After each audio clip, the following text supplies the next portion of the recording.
hello guys आं निजोम आरो नोंथांमोना नायबाय दं आंनि निजोम ब्रह्म इउट्युब चेनेल नोंथांमोना इउट्युब चेनेलफोराव भिडिअ नायो बायदिसिना इउट्युबारनि भिडिअ नायो नङा होमबा जानो हागौ नोंथांमोना मिस्टार इनुस रस्टार बर'नि रस्टार बिथांनि भिडिअखौबो नायो आरो बिथांनि चेनेला हेक जाबाय साननै जाबाय आरो हेक जानाय बिथांनि चेनेला हेक जाबाय बिथांखौ इउट्युबनिफ्राय मोनसे मेल हरदोंमोन आरो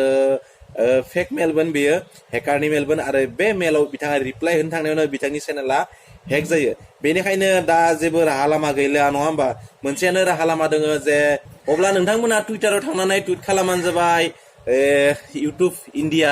टीमाव थांनानै नोंथाङा टुइट खालामबानो जाबाय हेशटेग लिरनानै मिस्टार इनुस लिरनानै नोंथाङा सेन्ड खालामबानो जाबाय आरो बेफोरबायदि जुदि नोंथांमोना खालामोब्ला नोंथांमोना जुदि बै इउट्युब चेनेलखौ जुदि मोजां मोनोब्ला नोंथांमोना बेफोरबायदि लिरनानै सेन्ड खालाम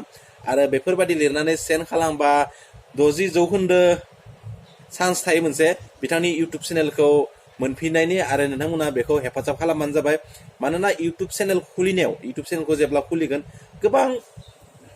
खस्थ' जायो गोबां खस्थ'नि गेजेरजों इउट्युब चेनेलखौ खुलिनाय जायो आरो बिथाङा सानफ्रोमबो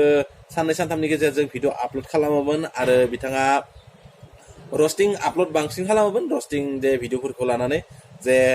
रस्टिं मानेथ' नोंथांमोना मिथियागौ आरो किसुमाना बुजिया खायसेया बुजिया रस्टिं माने मा रस्टिंआ जाबाय मा रावखौबो दुखु होनानै गोसोआव दुखु होनाय नङा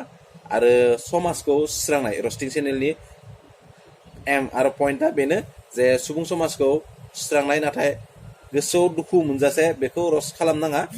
अब्ला नोंथाङा जाय जाय सुबुङा बिथांनि इउट्युब चेनेलखौ मोजां मोनो बा बिथांनि भिडिअफोरखौ नायनानै मोजां मोनो बिथांमोना बे खामानिखौ मावबानो जाबाय आरो बेखौ खामानिखौ मावनानै नोंथांमोना हेल्प खालामबानो जाबाय जे एज ए सासे इउट्युबार आरो बिथांमोना गोबां खस्थ' खालामो नङा होमबा इउट्युब चेनेल बानायनायाव जे आंबो जे इउट्युब चेनेल खुलिदो नङा होमबा बेनि थाखाय गोबां खस्थ' खालामनो गोनां जायो नङा होमबा जियानो जाया मानो नोंथांमोना बेखौ हेल्प खालामबानो जाबाय आरो आं आसा खालामो नोंथांमोना हेल्प खालामनानै बिथांनि इउट्युब चेनेलखौ जे मोनफिननायाव हेफाजाब होयो अब्ला नोंथांमोना टुइटाराव थांनानै टुइट खालामबानो जाबाय इउट्युब इन्डिया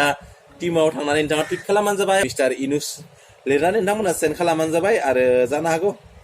नायनि मा जायो उनहालागै चेनेलखौ मोनफिननायाव हेफाजाब मोनोना मोना रायजो राजाफोरनि सुबुंनिफ्राय नङा होमबा नोंथांमोना जाय जायानो मोजां मोनो बिथांनि चेनेलखौ हेल्प खालामबानो जाबाय अब्ला दिनैनि भिडिअआ एसेनोसै